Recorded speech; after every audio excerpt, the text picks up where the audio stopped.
Good morning. Good morning.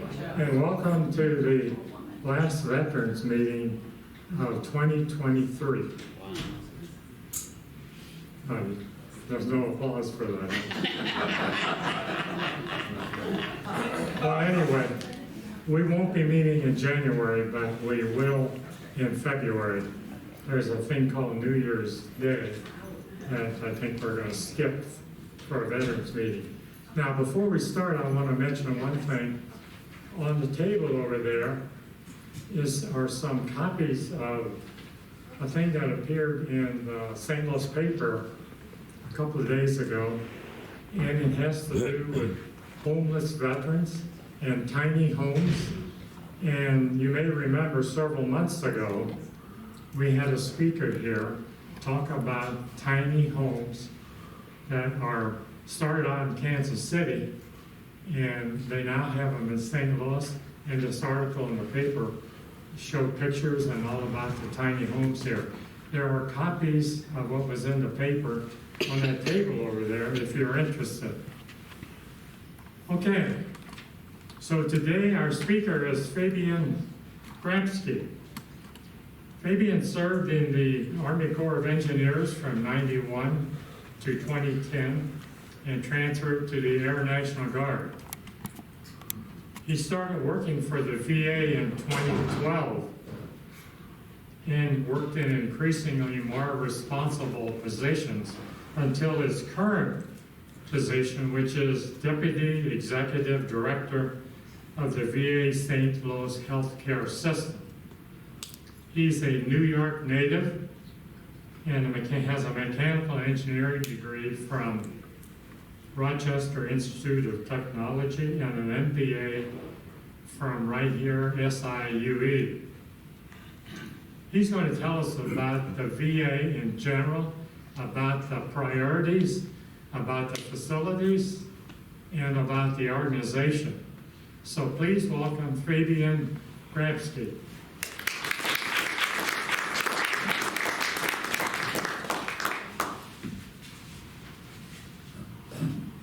Good morning, everybody. Good morning.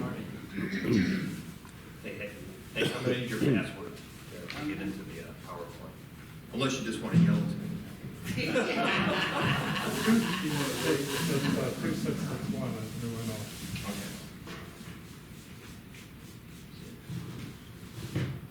Okay. You remember? There you go. He did tell me. Can't wait to check out your bank account. Good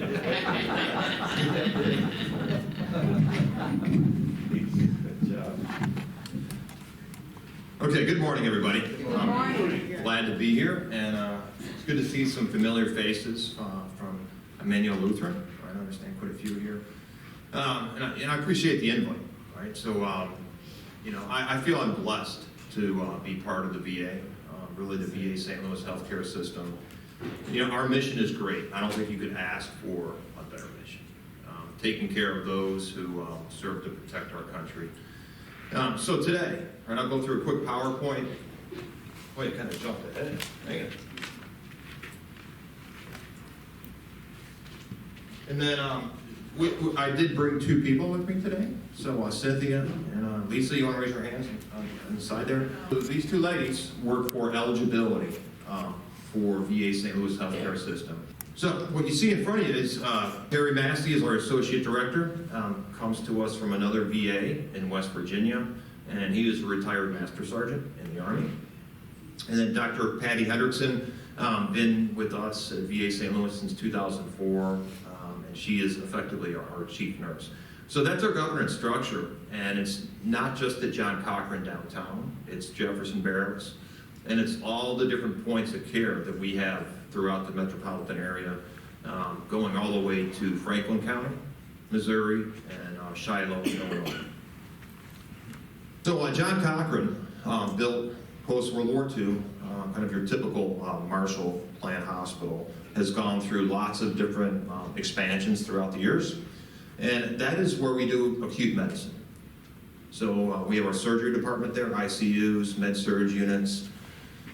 We do have an acute spinal cord injury unit there.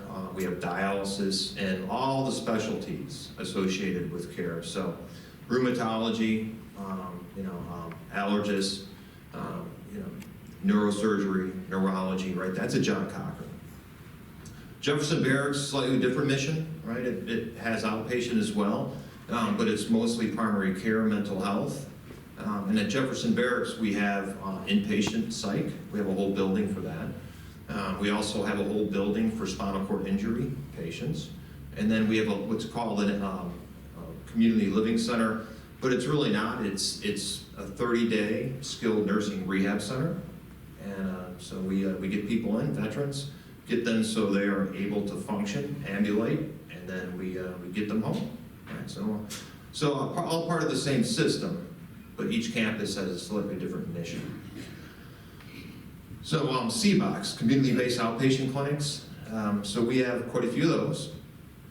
We have one in North County, and that is going to be moving in the next probably year, and it's going to be doubling in size. The one in St. Charles just moved. It actually is, it also doubled. It's 20,000 square feet now. We just opened Shiloh, Illinois, which is pretty close to Scott Air Force Base. That's 20,000 square feet. And then we have one in Franklin County, Missouri, Washington, Missouri. It's about 8,000 square feet. But we're going to be putting a new CBOC in Maryville, Illinois, looking at data where veterans live, where eligible veterans live. We are working to put roughly a 20,000 square foot CBOC there. So with the CBOCs, it's primary care, obviously, right? But we have other things there. So we have clinical pharmacists, clinical nutritionists, social workers, and psychologists, right? And I want to talk about our concept of care, our integrated care for primary care. So for transparency, I'm enrolled in the VA, right? And I like the care I get. But prior to doing that, if I've gone to my primary care physician out in the community and went to him and said, look, I don't think I'm eating right, or I'm gaining weight and I don't know why. He or she would say, well, you probably need to call up your insurance company to find out, what's available for a nutritionist, right? No, right? Nutritionists, they're right there, right? It's a warm handoff. Another example is if, I was depressed, right? I was having anxiety. If I went to my primary care provider in the community, they would give me a referral to some other point of care in the community, right?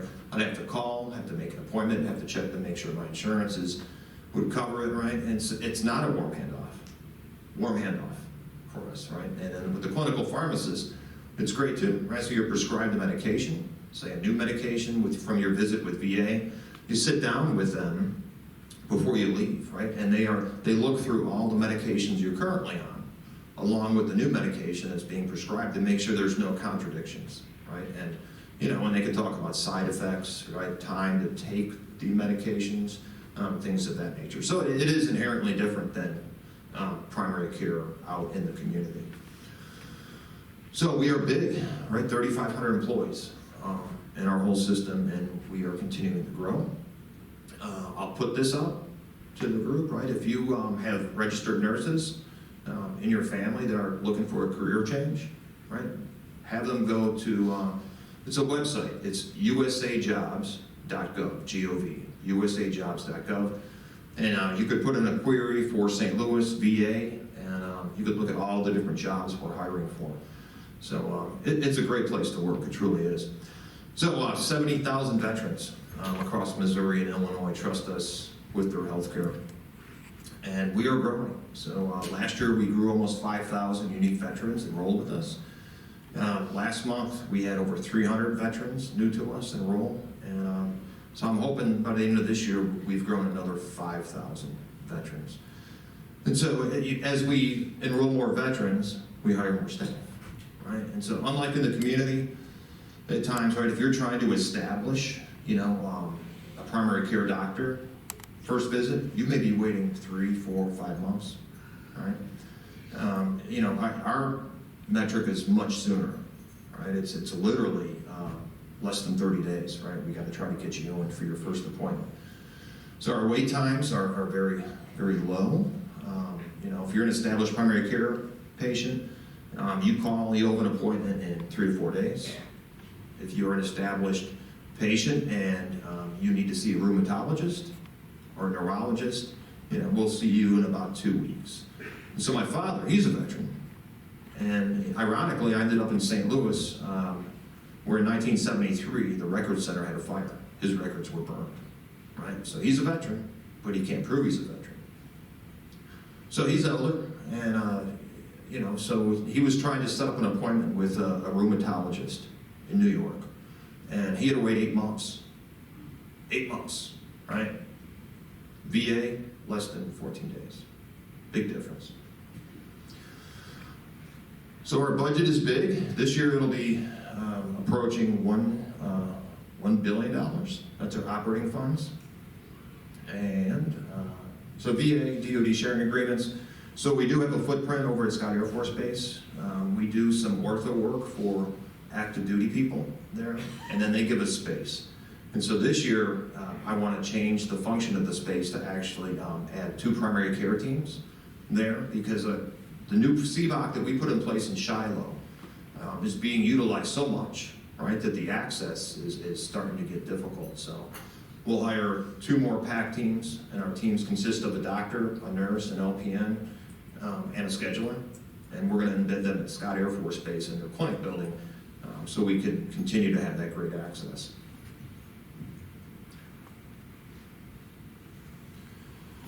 So on the VA, like other hospital systems, right, we are reviewed quite often, right, by external accreditation parties.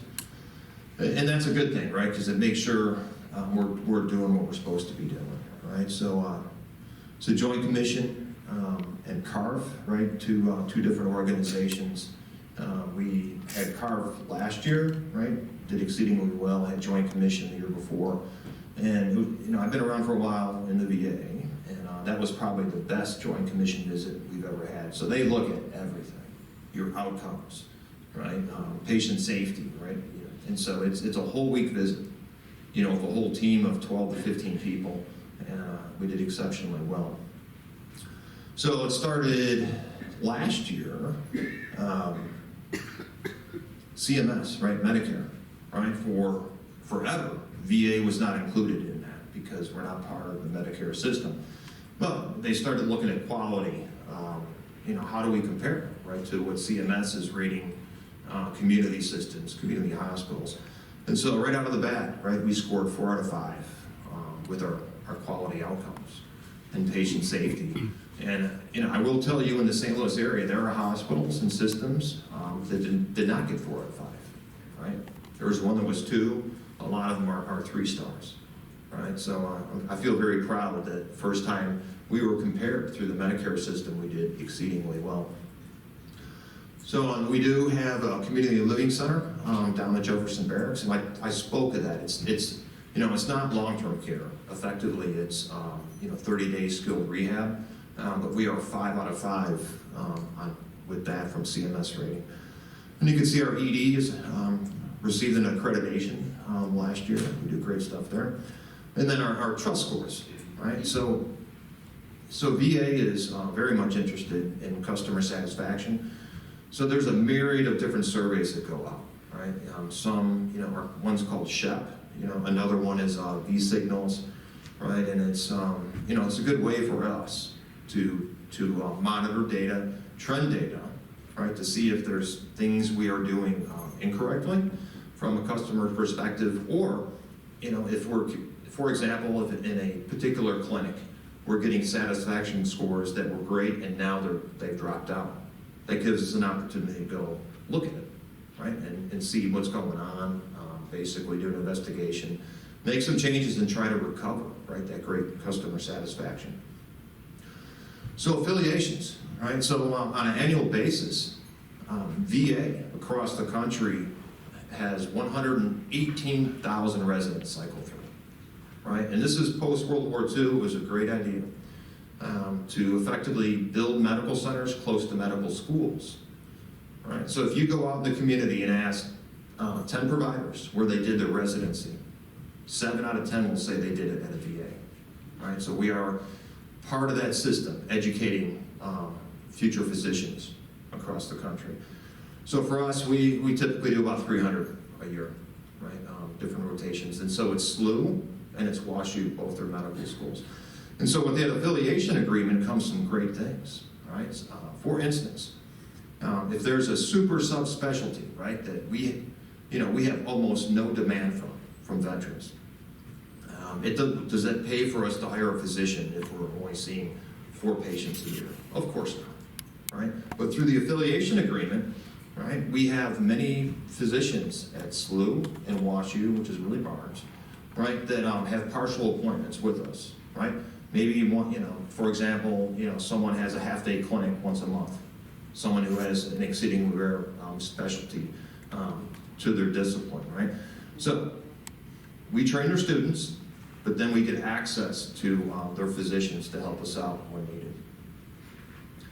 And then you can see we have lots of different affiliations where we have students, residents, and fellows that cycle through. And then research, we have a huge research program, and it's a great thing to see. And I always use this example. During COVID, right, we were one of the first VA medical centers to start using plasma that had antibodies in it from people that had already had COVID, right? And so we latched onto a protocol from the Mayo Clinic that allowed us to utilize that plasma in those cases where COVID was, it was looking like it was going to be a terrible outcome for the veteran, right? Another one is spinal cord injury. So this is now a number of years ago, but we latched onto a protocol with DARPA, right? So DARPA is a think tank for the military, and they were working on an exoskeleton for foot soldiers, right, to carry 300-pound rucksacks on their back, right? And it was a skeleton that was motorized, right, that you would get into, right? So it's saving your knees, saving your backs.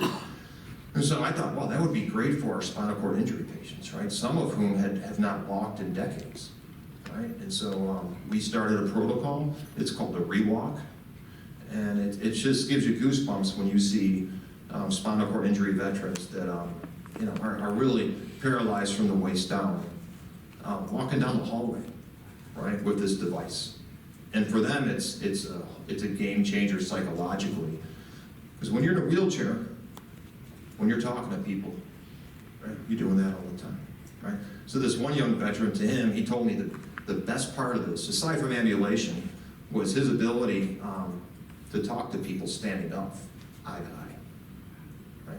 So we do great stuff. So the PACT Act was passed a year ago, this past August. And so it's the biggest piece of legislation since the GI Bill post-World War II for the VA, right? And it opens up eligibility for lots of different cohorts of veterans, different time periods, different locations, and it's going to be phased in over a number of years. So we're in year 2 now. But in a nutshell, if and I talked to a couple gentlemen today already, right? That they applied for VA years past, right? And Congress set up what's called a means test. So if you've done very well in your life, right? You have a lucrative career, right? If you are making so much per year, then you can't qualify for VA care. So this changes it to some extent. With toxic exposure, and that's what the PACT Act is, right? So if you're a Vietnam veteran, right, and you've been trying to get a service connection, for something related to your kidneys or hypertension and things like that, based on Agent Orange. Well, in the PACT Act, it lists there's 24 different diseases that are presumptive. So you don't have to prove you got it from Agent Orange. If you have hypertension and you were in Vietnam in 1968, you can apply through VBA and get a service connection, right? It's the disability pension. But then now you are eligible regardless of how much you make for VA care. And it touches on the Middle East, right? All the different areas there, Southwest Asia, and then some unique locations like Johnston Atoll, which probably very few people know where that is. But that's where we did a lot of biological and chemical research during the Cold War. And another location is Guam, of all places, right? And so it's global, right? It's not all, but it's pretty comprehensive. So I talked about enhancing access, and really the three priorities for VA in regards to healthcare are access, access, and access, right? And so we are highly scrutinized by our region, by central office in DC, as is every medical center, looking at our access numbers, right? And we want to make sure we are seeing veterans that are choosing us for their health care very timely. So moving on, electronic healthcare record. So VA was an innovator, right? So the first electronic healthcare record in the country was VA. It was VA developed it itself. And it was called CPRS through a very old software program called MUMPS. But it served us well, but we're moving on. And so the intent with moving to Cerner Oracle, which is the new platform, and there's about 5 medical centers that have done this nationally, but there's a pause for the time being, but it will commence again. It will allow us to look at all DoD records, right? So if you were a veteran, you got out, and then maybe 5-10 years later, you're interested in VA care, or perhaps you got hurt in the military, and now, a decade later, it's bothering you. Through the conversion to Cerner Oracle, VA will be able to go directly into DoD's healthcare record, and extract what it needs, right, for that individual veteran. So on the surface, seems very simple. This is a very complex endeavor, and even space for servers. I hope everyone's sitting down when I throw out this figure. So just for us, VA St. Louis, we're spending $62 million on infrastructure upgrades to allow Cerner Oracle to function.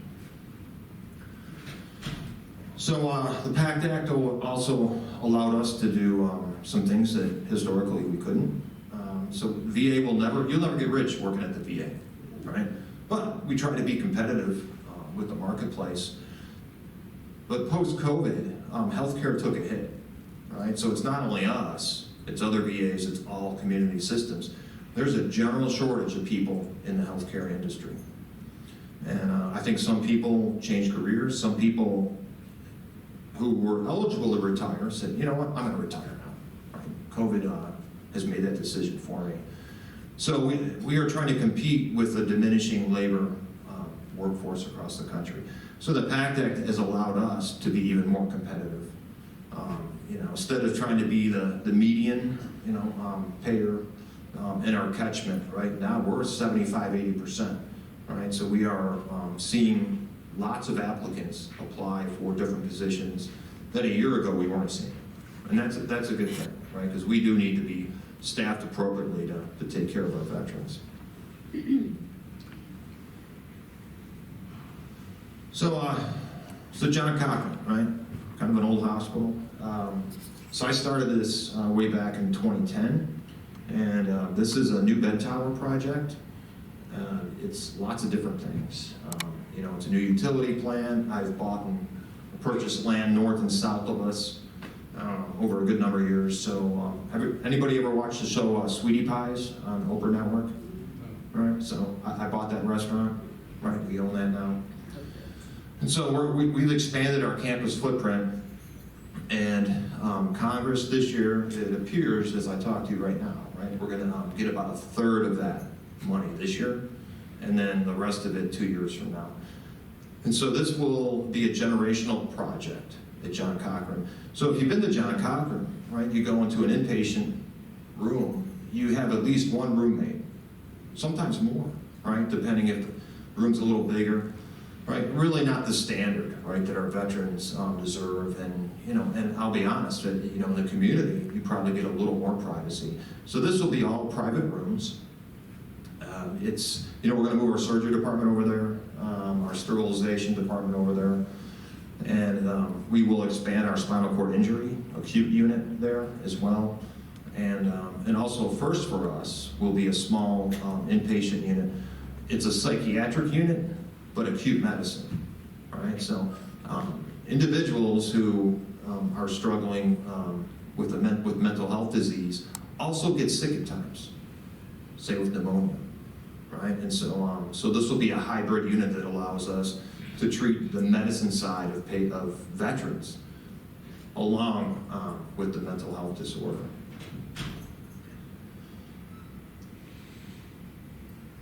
So this is a good shot here, right? So you can see how big this is going to be. So there's John Cochran, right there. And this is going to be the new addition, right?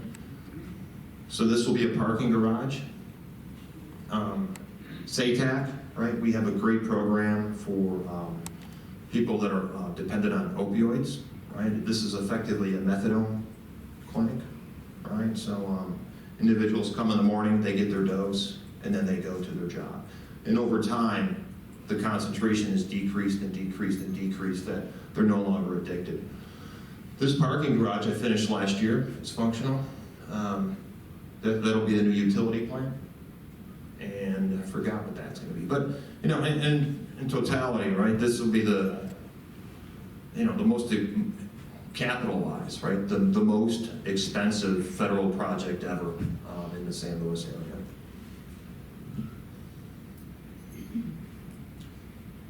And then we do a lot of things with the community, you know, through high school students, you know, the special school districts, Project Search, you know, training individuals that have, you know, some type of disability, right? And then ultimately try to place them in an entry-level job.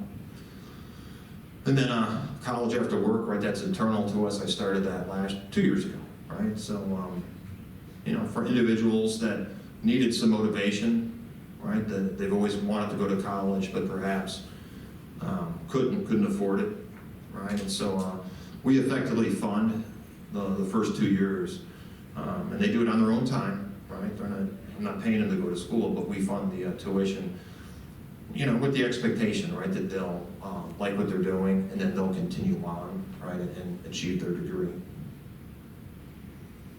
So homeless program, it's, you know, what we do is profound, right? So, you know, we have a whole release site. It's at the corner of Jefferson, I'm losing it now, Jefferson and, I forgot it, HRC, Hope Recovery? Yes. Hope Recovery. Washington and Jefferson, right? So it's the old Jefferson Bank in Midtown, and it's everything homeless, right? So they work with community stakeholders. You know, if you have a homeless veteran come in, or say they get a call and say, hey, I think there's a homeless veteran on this corner someplace, right? They'll go meet with the veteran. If the veteran is agreeable, right, we'll transport that veteran to the Hope Recovery Center. And then we get them in the program. And it's, you know, over 700 veterans have participated in this with really good stories where we have turned their lives around, right? And so we facilitate, coordinate with HUD, right? HUD gives us vouchers, right, for that kind of medium-term to long-term housing. We work with different non-for-profit organizations for immediate housing to get those people off the street. But it's, you know, I've been visited by veterans that have gone through this program, right? Have their own place now. They're paying their own rent. They're paying their own mortgage.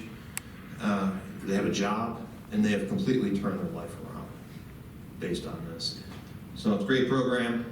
Looking for the next month. You know, we go out in the middle of the night on a cold January night, and we divide zip codes, working with the city, and we effectively will drive around looking for homeless veterans. We always find some.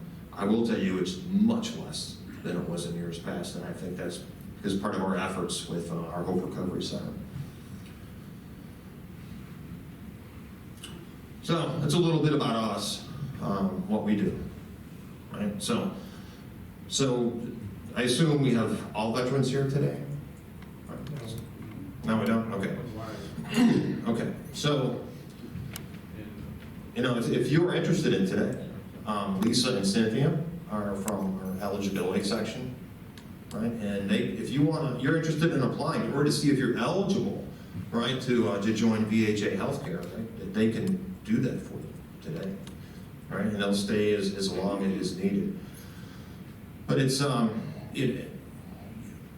me personally, I still have healthcare insurance, right? For my son predominantly, right? Who's going to college, he's 21 years old.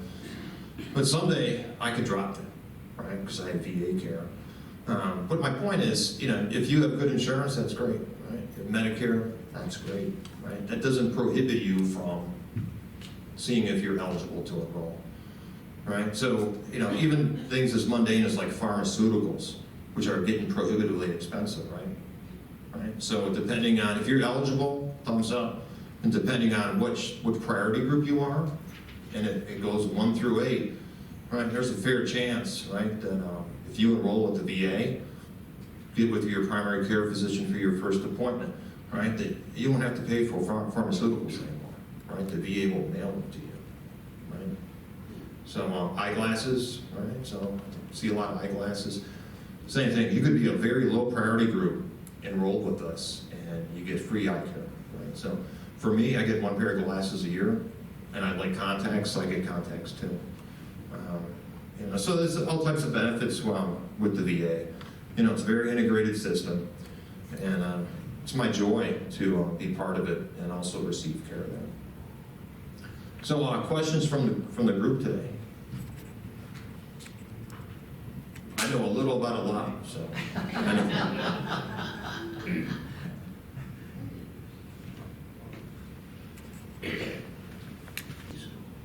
The St. Charles Community-Based Outpatient Clinic? Yes. Yep. So we just stood that up a couple of months ago. And it's a nice clinic, it truly is. And so it's primary care, right? But we are looking to start to put some specialties there. And so another piece of legislation, which is good and bad, was passed in 2018. It's called the Mission Act, right? And what that did is it created very tight access metrics for veterans, for us to get those veterans in, right? And if we can't see an established patient in 20 days, say for primary care, right, by law, we have to offer the Mission Act to that individual. In other words, would you want to go see a physician in the community? So with the specialties, and I'm trying to do this now. I have someone working on a project it's a huge metadata cone, looking at which CBOX would benefit by which specialties to have a limited presence there, maybe 1 day a week. So maybe you have a cardiologist there half a day a week, things like that. But it's the other aspect of the Mission Act, which is kind of painful to me, working for the VA, is average drive time.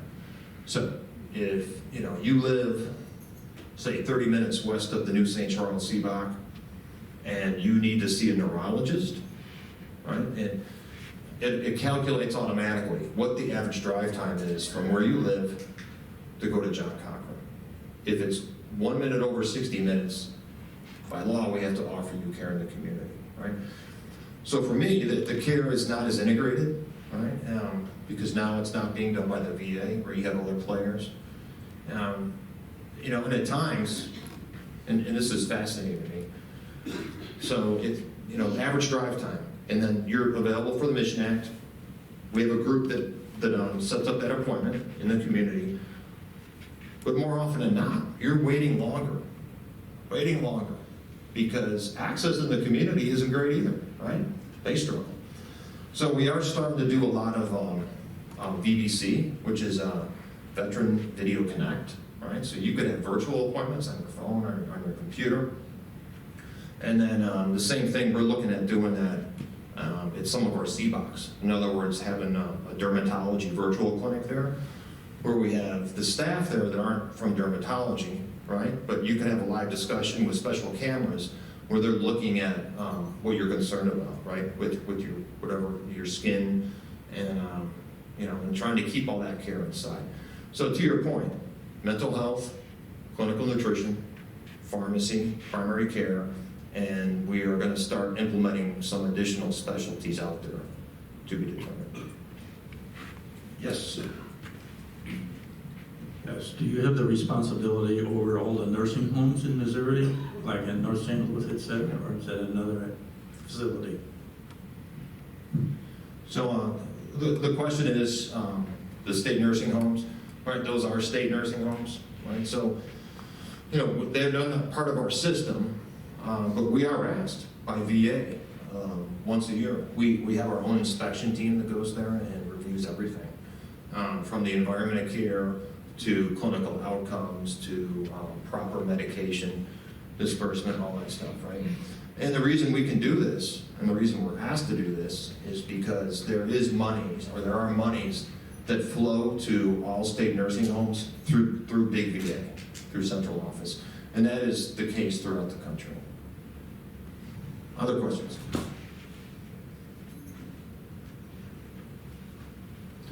So I'll fill up the silence. I have one story to tell.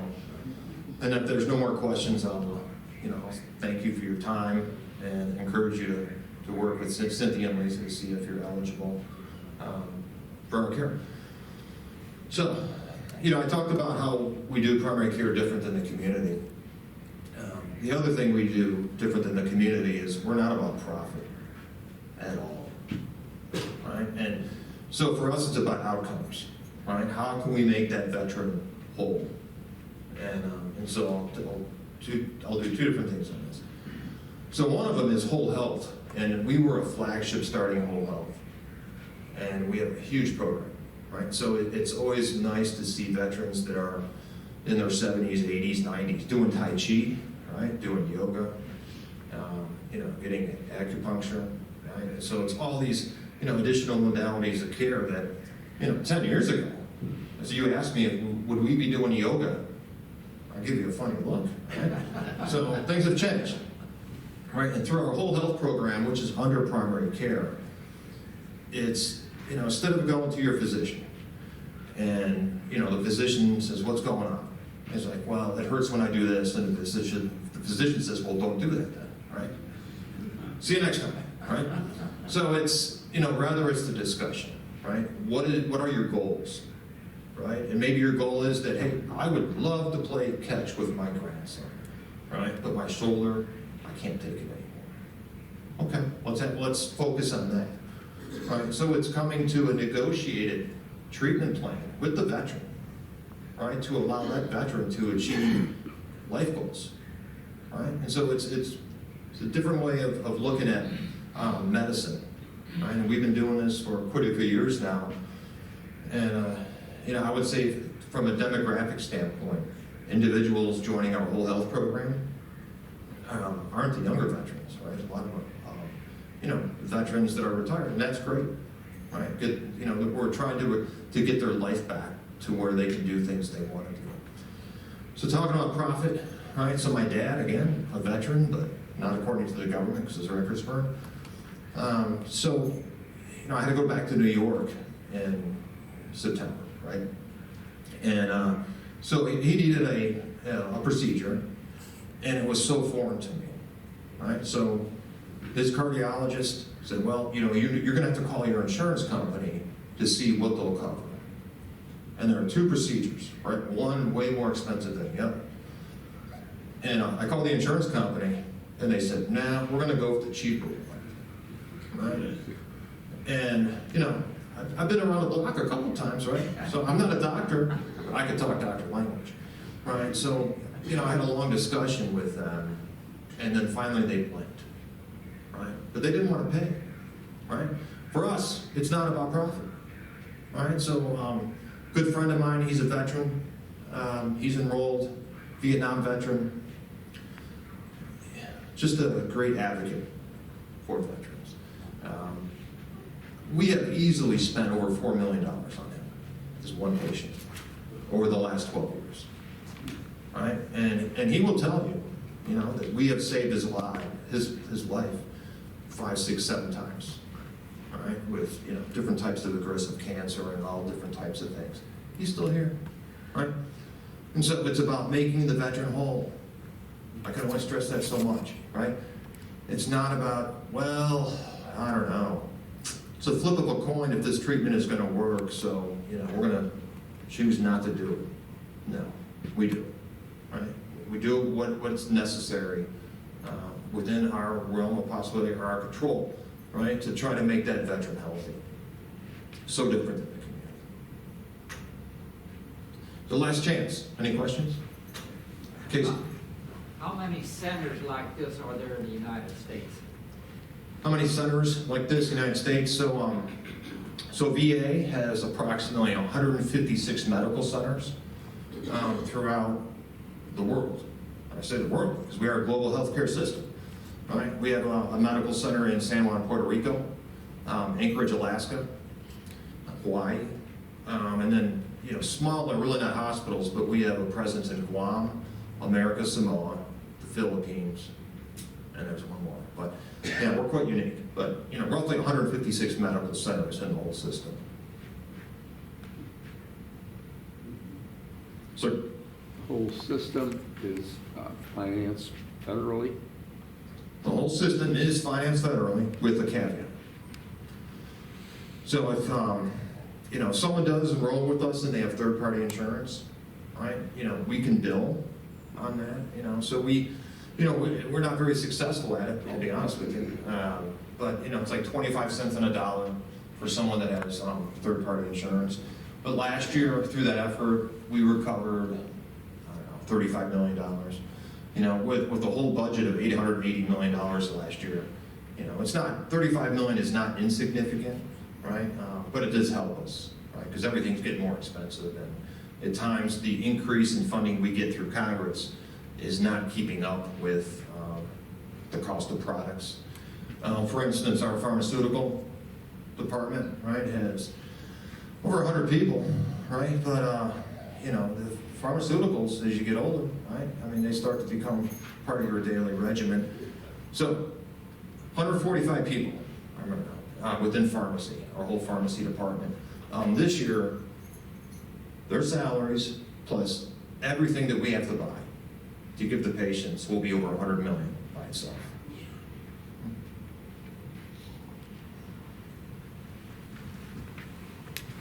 What is your definition of a veteran? And the reason I ask, I served in the Air National Guard. Does that qualify me as a veteran or not? The only time I was on active duty was at Blackwood Air Force Base for basic training. So, during the Obama administration, there was a law that was passed that if you retired from the Guard or the reserves, you were classified as a veteran, right? And I forgot the year that was signed into law. But from an eligibility standpoint, right, for VA care, I would still check it out, right? Because it really depends. I mean, eligibility is so complex, right? We're shaking our heads up and down, right? So I know one individual was drafted 1968, went to basic training. On the second day of basic training, got hurt and discharged, right? The criteria for that individual that was in place in 1968, right, allows that individual to get VA health care, right? So I would, the eligibility book is about this thick, right? It's about 5 phone books, right? Give it a try, see what they say. I appreciate your time. And hopefully Hank will have me back maybe. Thank you so much. I really appreciate it. We certainly have learned a lot, or should have, if you can, about the VA.